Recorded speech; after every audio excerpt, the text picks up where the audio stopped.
In Philadelphia, firefighter Cooper is taking his daughter Riley to a concert as a reward for her good grades. Outside the venue, they join a crowd of teenage girls to watch the singer Lady Raven get off her bus. Then they get in line at the entrance and Cooper notices some cops around.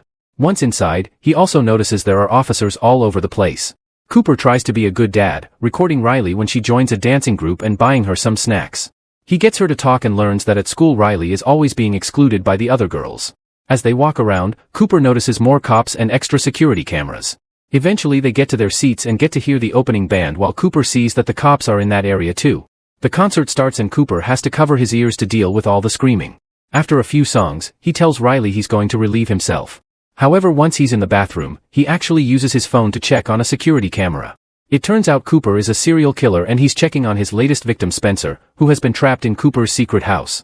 Then Cooper washes his hands and hallucinates his mother is standing there. As more police vehicles surround the venue, Cooper leaves the bathroom and is blocked by Jody's mom. She explains teenagers are weird sometimes and promises her daughter will start including Riley in activities soon.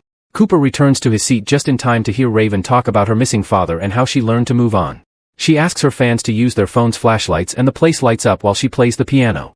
At that moment Cooper notices the cops taking a man away from the crowd. There also are officers in line behind him.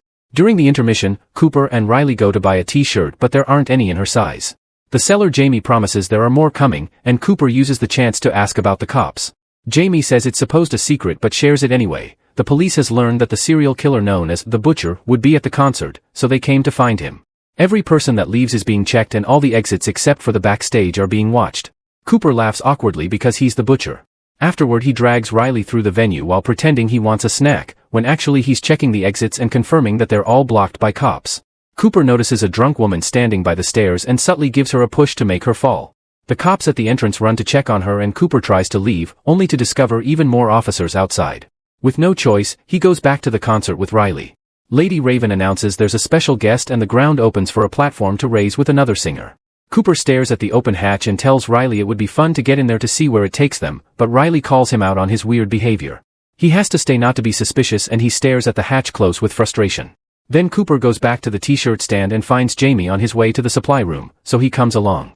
He notices Jamie using a keycard to access the room, so when they're inside, he pretends to help him move the boxes to steal it. The topic of the Butcher comes up and Jamie admits he's been obsessively following the case. He even has some pictures of the victims chopped up in his phone.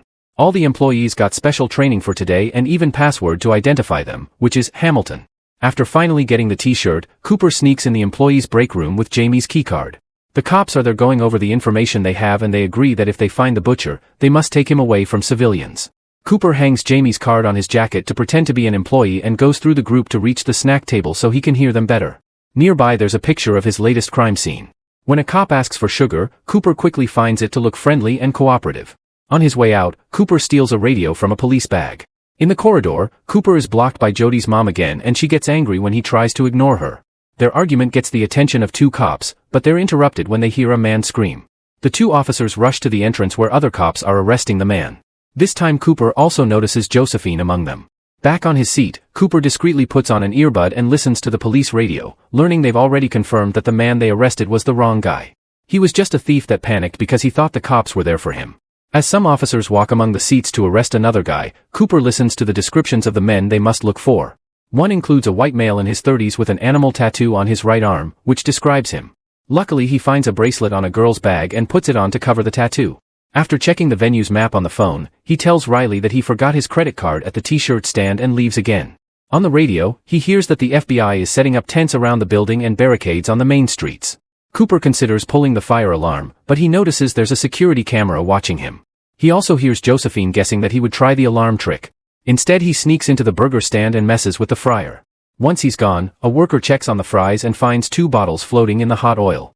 The bottles suddenly explode and the clients scream in panic, getting the cops' attention. While everyone is distracted, Cooper steals an apron and puts it on as he goes to the roof. There are cops there too, so Cooper tells them he needed some air after the incident in the kitchen. The officers confirm his story on the radio but still ask for the code, so Cooper says, Hamilton. Still unsure, the cops also ask for his card. Luckily Cooper finds a wallet in the apron's pocket and a venue card that gets them off his back. Before leaving, he asks about Josephine. The cops explain she's a profiler who caught many serial murderers in the past. When he returns downstairs, Cooper sees the worker with severe burns and the hallucination of his mother standing next to her. Afterward, Cooper finds Riley, who is worried about his behavior. He tells her that he got cornered by Jody's mom, and Riley asks him not to worry about her classmates anymore because she's befriended the girl sitting next to her. When they return to their seats, Riley explains this is the part where Raven picks a girl from the audience to go on the stage and even see the backstage. Seeing that as an opportunity, Cooper approaches one of the crowd handlers and tells him that Riley recently recovered from leukemia thanks to Lady Raven being her inspiration.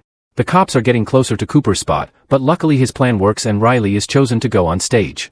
They both get backstage passes and the handler talks to a cop to let them pass.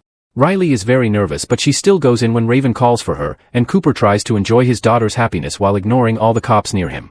In the crowd, Jody and her mom are furious to see Riley on the stage.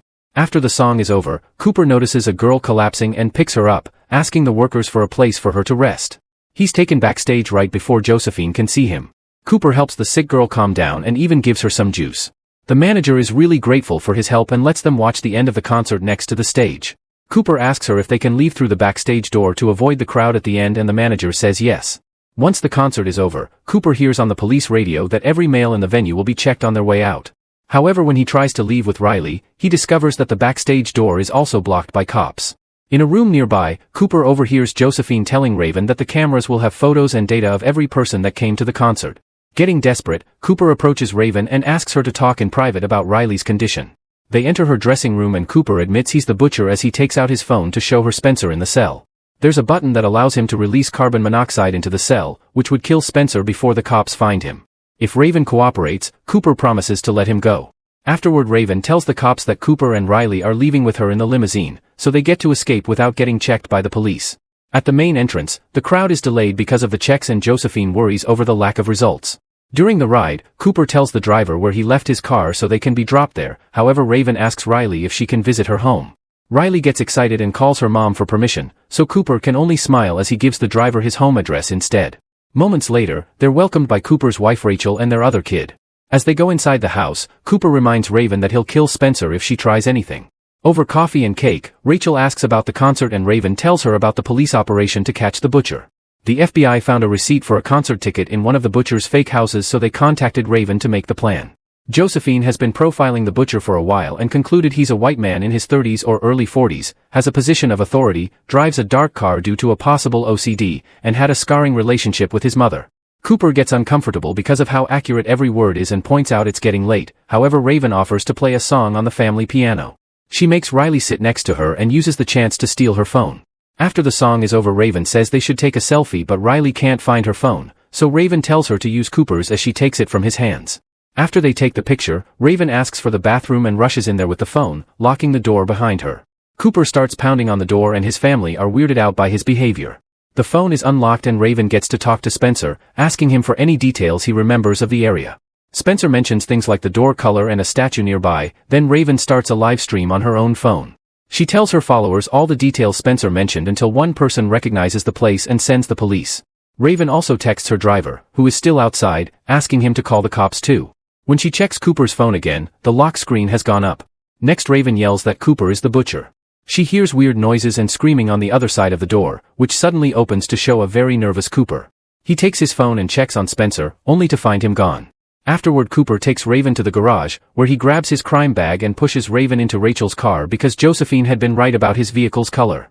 Raven tries talking to him using a mother's tone and words, but Cooper doesn't fall for it. He announces he'll kill Raven as his last crime and then self-delete to stop the monster. When Cooper opens the garage, he finds his family blocking the way. He had locked them in Riley's room, but he forgot about the window and the tree next to it. Cooper is in shock because his two lives have finally collided and Raven uses the chance to leave the car. At that moment, the police arrive and take the family to safety while Cooper runs to his closet to move some things. Raven gets in her limo and the usual driver is replaced by a cop so she can be guarded too. The officers burst into the house only to discover a hidden tunnel in the closet that allowed Cooper to escape through the neighbor's yard. Moments later, the limo stops and the cop comes to the back seat to handcuff Raven to a metal bar. It turns out the cop is Cooper, who escaped his house while wearing a police uniform. Then he keeps on driving while announcing he'll take Raven to one of his secret houses to kill her, an urge he's had since he saw her on the stage. When the limo stops at a red light, Raven opens the window and tells people to call the police. A crowd gathers around the car and don't let it advance. While Cooper notices his wife left some clothes in the car, Raven keeps struggling with her handcuffs until the manages to rip the bar off. She rushes out of the limo as the police arrive, causing the crowd to step back in panic. The officers open fire and destroy the limo, but when they check inside, they find it empty. Cooper has escaped by putting on a hoodie and mingling in the crowd.